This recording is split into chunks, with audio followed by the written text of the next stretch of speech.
అదేవిధంగా అంగన్వాడీ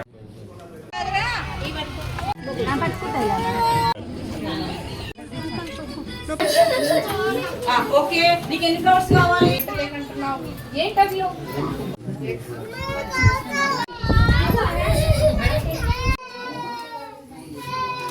చిన్నది మనమే లాస్ట్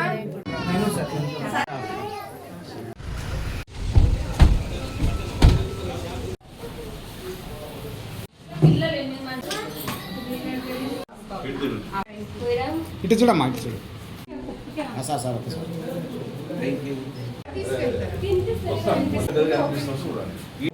దాని పరిష్కారం ఎట్లా?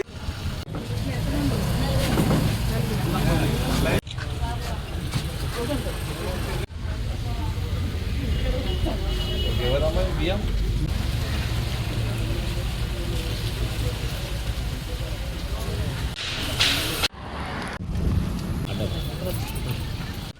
మీరు ఇట్లా పోయిన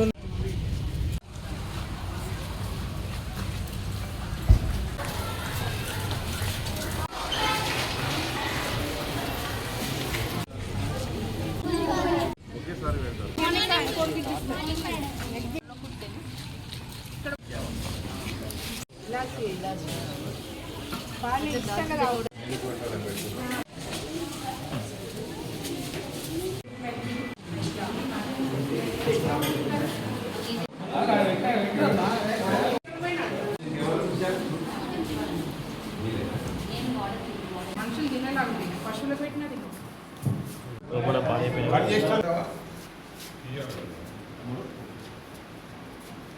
ఇంటికాడా నీ పిల్లలకు వండినట్టు వీళ్ళు కాదా?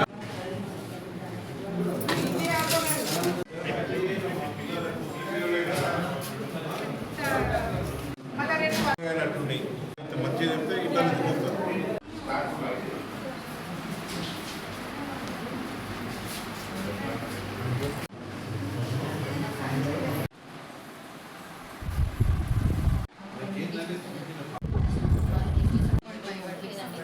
రోజు అన్ని చూస్తారు కదా. తీయలేవాడు సార్ ఉప్పు పసుపు వేసి నానబెట్టినా జరిగినాక వాటర్ తీసుకుని చేదు తీయాలి. ఊళ్ళు మన ఊరికే పిల్లలకి ఇదైపోయి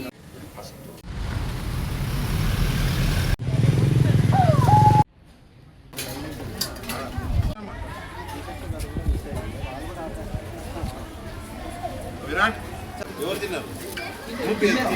తింటే తిన్నాక కదా పెట్టేది.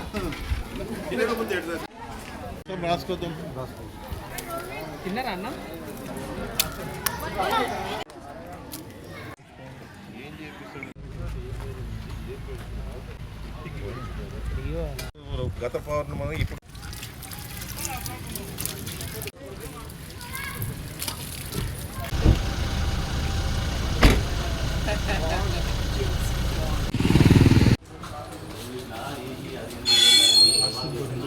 వాళ్ళ ఆరోగ్యాలు మనం ఖరాబ్ చేస్తున్నారు.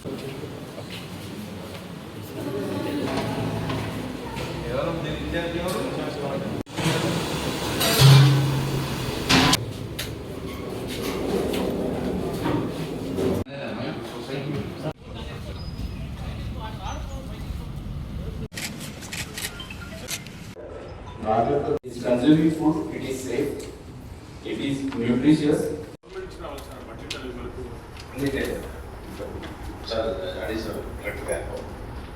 Minimum 6 of the act. అది చట్ట మీరు బతికారు సెంట్రల్ గవర్నమెంట్ కలెక్టర్ వాళ్ళు హక్కాలి. ఎవరైనా ఫిర్యాదు చేస్తే మేము జీరోగా కడదీసి చేయాల్సి వస్తుంది. అది యాక్ట్ మీద జరగండి. 6,000 మినిమం వాళ్ళకు ఇవ్వాలి, చేతికి ఇవ్వాలి. మనం మీడియా మిత్రులకు నమస్కారం.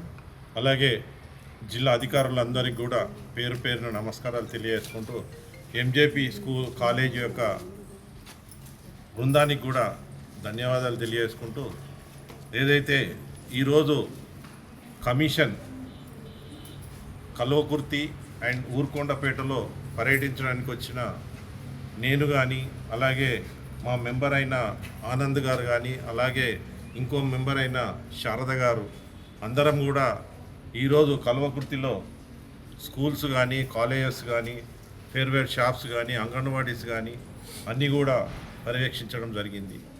అందులో భాగంగా ఏదైతే గత 10-12 ఏళ్ల శాతం తెలంగాణ సాధించుకున్న తర్వాత 10-12 ఏళ్ళ ఇప్పటి నుంచి కూడా మనము అంతకుముందు మన పిల్లలైతే ఎవరైతే ఉన్నారో స్టూడెంట్స్ అప్పుడు ప్రతి ఒక్కరు కూడా ప్రైవేటు కళాశాలలో చదివేవాళ్ళు. ఈ 10-12 సంవత్సరాల లోపు ఎంత లేదన్నా కానీ 40% గవర్నమెంట్కు మనం మళ్లించడం జరిగింది. ఎందుకంటే అలాంటి వ్యవస్థను స్థాపించిన గత గవర్నమెంట్ కానీ ఇప్పుడు కానీ ఏదైతే అలా చదువు చెప్పడం కానీ అవన్నీ కూడా వాళ్ళకు వసతులు కానీ కల్పించడం జరిగింది. అదే విధంగా ఈరోజు మనము గవర్నమెంట్లో చదవడానికి ప్రోత్సహిస్తున్నప్పుడు వాళ్ళ తల్లిదండ్రులు కానీ వాళ్ళ కుటుంబ సభ్యులు కానీ చాలా సంతోషంగా ఉన్నారు. కానీ ఈ గత కాలం నుంచి కొద్దిగా మేము పర్యవేక్షణ చేస్తున్నప్పటి నుంచి కొద్దిగా లోపాలు జరుగుతూ ఉన్నాయి. ఎందుకంటే ఏదైతే తల్లిదండ్రులు ఉంటారో మన రాష్ట్రంలో అధికంగా వ్యవసాయదారులు ఉంటారు, వ్యవసాయ కుటుంబాలు ఉంటాయి. ఆ వ్యవసాయ కుటుంబాలు తనకు ఒక 2-3 ఎకరాలు 3-4 ఎకరాలు ఉన్నవారు అప్పట్లో ప్రైవేట్ కళాశాలలో చదివించాలంటే వాళ్ళు వలసలు పోయి ఒక దగ్గర వాచ్మెన్లుగా ఉండి అవన్నీ ఉండి చదివించేవారు. కానీ గత 12 సంవత్సరాల నుంచి వలసల నుంచి మళ్ళీ వచ్చి ఏదైతే గవర్నమెంట్ కాలేజీలలో కానీ స్కూల్స్లలో కానీ మంచిగా చదువుకుంటా ఉన్నారు. ఎందుకంటే ఒకవేళ అట్లా లేకపోతే ఈరోజు ఈ మధ్యన కాలంలో మళ్ళా కూడా ప్రైవేటు పరంగా పోవడానికి ఆస్కారం కనిపిస్తూ ఉందని మా భావన. ఎందుకంటే అన్యదా భావించొద్దు. ఎవరైనా ఎంప్లాయీస్ కానీ కాలేజీ బృందాలు కానీ, ఎందుకంటే గవర్నమెంట్ అది చేస్తున్నప్పుడు మనం పర్యవేక్షణ చేసి ఆ పిల్లలకు మంచిగా ఆరోగ్యంగా ఉండేటట్టు చదువు కూడా మంచిగా చెప్పినట్టయితే మన రాష్ట్రం బాగుపడుతుంది, మనమంతా కూడా సంతోషంగా ఉంటాం. కాబట్టి ఆ విధంగా చేయాలనేది మా దృష్టికి వచ్చింది, మేము మీ దృష్టికి తేగలుగుతున్నాం. ఎందుకంటే గవర్నమెంట్ స్కూళ్ళల్లో కొద్దిగా లోపాలు ఉన్నాయి. అవన్నీ కూడా ఇప్పుడున్న మన యంత్రాంగం కానీ మన గవర్నమెంట్లో ఉన్న ఎంప్లాయీస్ కానీ దాన్ని మీరు సరిదిద్దడము మీ వంతు బాధ్యతగా మీరు చేయవలసిన అవసరం ఉంది. ఎందుకంటే మన రాష్ట్రం ముందుకు పోవాలంటే మనం అంతా ఎడ్యుకేషన్ ఇవ్వాల్సిన అవసరం ఉన్నది. ఎందుకంటే చదివే ఒక మనకు ఆస్తి. చదువు లేకపోతే ఆస్తిపరులం కాదు. చదువు ఉంటే మనం ఆస్తిపరులం అన్నట్టే. కాబట్టి మనము మన ఎంప్లాయీస్ కానీ లేకపోతే మన తల్లిదండ్రులు కానీ అందరూ కూడా మనము చదువు చెప్పించడము మన బాధ్యత. కాబట్టి మీరు ఎంప్లాయీస్ అన్యదా భావించొద్దు. ఇప్పటికైనా కానీ ఇప్పుడున్న గవర్నమెంట్ స్కూల్లో చదువుకున్న వాళ్ళను జర మంచిగా వాళ్ళకు పౌష్టికాహారం ఇచ్చి అలాగే వాళ్ళని మంచిగా చూసుకున్నట్టయితే మనం ఆరోగ్య తెలంగాణగా మనకు బంగారు తెలంగాణగా సాధించడానికి మనకు అవకాశాలు ఉంటాయి. ఈరోజు బాలలే రేటి భారత భావి పౌరులు, రేపు వారు కలెక్టర్ కావచ్చు, స్కూల్లో ప్రిన్సిపాల్ కావచ్చు, ఇంకో రకంగా ఇంకోరు కావచ్చు, రాజకీయ నాయకులు కావచ్చు. కానీ వాళ్లకు మనం ఆరోగ్యంగా ఉంచినట్టయితే వాళ్ళు భావితరాలకు వాళ్ళు ఆదర్శంగా నిలిచి వాళ్ళందరికీ కూడా మంచి చేయగలుగుతారు. కాబట్టి మనమంతా కూడా మనం ఈ వ్యవస్థలో ఉన్నాం కాబట్టి ఆ వ్యవస్థను ముందుకు తీసుకుపోవాల్సిన అవసరం ఉంది. కాబట్టి అన్యదా భావించకుండా గవర్నమెంట్లో చదివిస్తున్న స్కూల్స్ కానీ హాస్టల్స్ కానీ ఇవన్నీ కూడా మన అధికారులు జర బాగా చూసుకోవాల్సిన అవసరం ఉంది. కాబట్టి వాళ్ళందరినీ కూడా విన్నవించుకుంటున్నా, వాళ్ళందరినీ కూడా పిల్లలను మంచిగా చూసుకొని వాళ్ళను మంచి పొజిషన్లో పెట్టినట్టయితే మనకు అందరూ బాగుంటుందని తెలియజేసుకుంటూ, రాబోయే కాలంలో మనం బంగారు తెలంగాణ దిశ చూడాలంటే మనం చదివే ముఖ్యం. కాబట్టి మనం ఆ దిశగా మనము పిల్లలను చదివించవలసిన అవసరం ఉంది. కాబట్టి అందరికీ పేరున అందరికీ ధన్యవాదాలు తెలియజేసుకుంటూ మనం ఆ దిశగా పోవాలని తెలియజేసుకుంటూ సెలవు తీసుకుంటున్నాం. జై తెలంగాణ. ఫుడ్ కమిషన్ కల్వకుర్తిలో వివిధ అంగన్వాడీ సెంటర్లను, చౌక ధరల దుకాణాలను, అదేవిధంగా హై స్కూల్ని, రెసిడెన్షియల్ స్కూల్ అన్నిటిని కూడా తనిఖీ చేయడం జరిగింది. ఈ తనిఖీలో రాష్ట్ర ఫుడ్ కమిషన్ చైర్మన్ గారు గవర్నర్ గోలి శ్రీనివాసరెడ్డి గారు, నేను సభ్యుణ్ణి, నా పేరు ఆనంద్, ఇంకొక సభ్యురాలు శారద గారి బృందం తనిఖీ చేయడం జరిగింది. భారత రాజ్యాంగం ప్రకారం ఫుడ్ సెక్యూరిటీ యాక్ట్ 2013 ప్రకారం భారతదేశంలో ప్రతి పిల్లలందరూ పౌష్టికాహారం తినేటువంటి హక్కు రాజ్యాంగం ఇచ్చింది. దానిలో భాగంగానే అంగన్వాడీల ద్వారా చిన్న గర్భిణీ స్త్రీలకు పౌష్టికాహారం, స్కూళ్ళలో పౌష్టికాహారం పిల్లలకు, హాస్టళ్లలో ఒక మెనూ ప్రకారం తయారు చేసి పిల్లలకు ఆరోగ్యవంతమైనటువంటి సమాజాన్ని, ఆరోగ్యవంతమైన భారతదేశాన్ని నిర్మించడం కొరకు, పేదరికాన్ని నిర్మూలించడం కొరకు ఇది ఒక హక్కుగా వచ్చినటువంటి ఈ యొక్క చట్టం. ఈ చట్టం ఎట్లా అమలవుతుంది, ప్రతి పౌరుడికి పౌష్టికాహారం అందుతుందా లేదా అని ఈ చట్టంలో భాగంగా ప్రతి రాష్ట్రంలో కమిషన్ ఏర్పాటు చేయాలి. అది చట్టబద్ధత కలిగినటువంటి కమిషన్ ఉండాలని ఆనాడు పార్లమెంట్లో బిల్ పాస్ అయిన దాన్ని బట్టి తెలంగాణ రాష్ట్ర ప్రభుత్వం మా కమిషన్ ఏర్పాటు చేయడం జరిగింది. దానిలో భాగంగా ఇప్పటి వరకు రాష్ట్రంలో అన్ని జిల్లాలు పర్యటిస్తూ ఆకస్మిక తనిఖీలు చేస్తూ అదేవిధంగా అధికారులకు ముందస్తు సమాచారం ఇస్తూ కూడా మేము తనిఖీలు చేయడం జరిగింది. రాష్ట్ర వ్యాప్తంగా ఎక్కడైతే హక్కుదారులకు భంగం కలిగినట్లయితే వాళ్ళ మీద కేసు బుక్ చేస్తూ ఉన్నాం.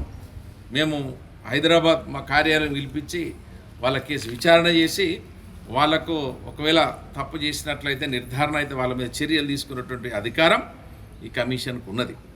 ఈరోజు మరి కల్వకుర్తిలో పర్యటిస్తున్నప్పుడు అంగన్వాడీలను పరిశీలించినప్పుడు మరి చైర్మన్ గారి నాయకత్వంలో ఈరోజు శ్రీనివాస్ రెడ్డి గారి నాయకత్వంలో పరిశీలన చేసినప్పుడు మరి 50 గ్రాములు ఉండాల్సినటువంటి ఎగ్ 30 గ్రాముల నుంచి 40 గ్రాములు మాత్రమే కాంట్రాక్టు మరి సరఫరా చేసినట్లు మాకు నిర్ధారణ అయింది. అక్కడ ఉన్నటువంటి అంగన్వాడీ టీచర్ కావచ్చు, సూపర్వైజర్ కావచ్చు, ఏదైతే పరిశీలిస్తూ అధికారులు కూడా నిర్లక్ష్యంగా వ్యవహరించినట్టు కనబడతా ఉంది. పరిశీలించాల్సిన బాధ్యత ఎవరి స్థాయిలో వాళ్ళకు ఉన్నది.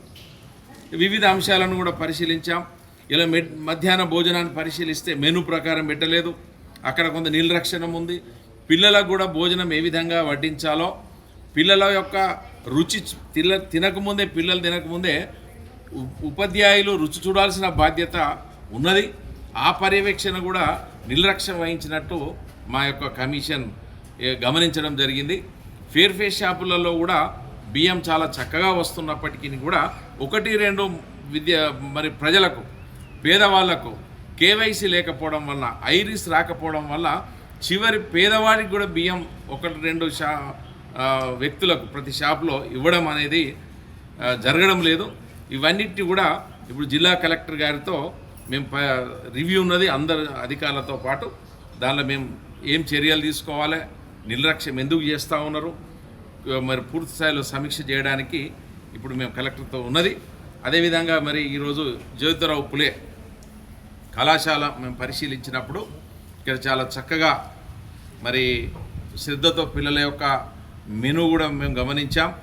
అంతేగాని పిల్లల యొక్క ఆరోగ్య పట్టికను కూడా గమనించినప్పుడు చాలా ఆరోగ్యవంతంగా, అంటే దాదాపు 600 మంది పిల్లల యొక్క పరీక్ష చేస్తే HB%, 8 మంది పిల్లలకు మాత్రమే HB శాతం లోగా కనిపిస్తూ ఉన్నది.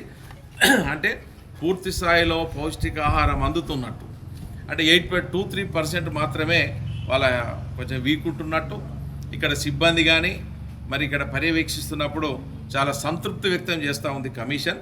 కాబట్టి ఎవరైతే నిర్లక్ష్యం చేస్తూ ఉన్నారో అధికారుల మీద జిల్లా కలెక్టర్తో మాట్లాడి చైర్మన్ గారి ఆదేశాల ప్రకారం మీద చర్యలు కానీ వాళ్ళ మీద ఎలాంటి ఇక ముందు జరగకుండా ఎలాంటి చర్యలు తీసుకోవాలో దాన్ని కూడా మంచి అయితే కమిషన్ అభినందిస్తుంది. చట్టానికి వ్యతిరేకంగా హక్కుదారులకు అన్యాయం జరిగితే వాళ్ళ మీద చర్యలు తీసుకోవడానికి అధికారుల మీద కావచ్చు, సిబ్బంది మీద కావచ్చు చర్యలు తీసుకోవడానికి కమిషన్ వెనుకాడదనేది కూడా హెచ్చరిస్తాం.